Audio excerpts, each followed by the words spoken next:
አቶ አህመድ ወሎ አንድ ግጥም ገጠሙ ይባላል።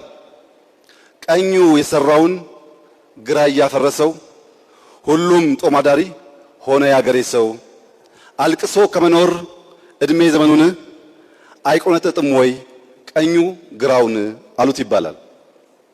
ቀኙ ግራውን መቆንጠጥ ካልቻለ፣ ቀኙ ግራውን ማሳረፍ ካልቻለ ያየናቸው ተስፋዎች ያየናቸው ሙከራዎች ሊበላሹ ይችላሉ።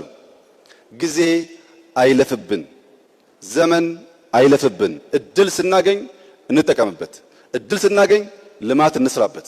ይህን ቦታ የሰራነው ከጅምሩ አቅደን ሳይሆን በዚያ ግጭት ምክንያት ጠላት ያኛውን ቀድሞ የነበረውን ያነሰውን አሮጌውን ተርሚናል ሲመታብን በዚያ ከምናላዝን በዚያ ከምናዝን ያንን ችግር ወደ እድል ቀይረን የተሻለ የላቀ ያማረ ለልጆቻችን የሚሻገር ነገር መገንባት ተችሏል።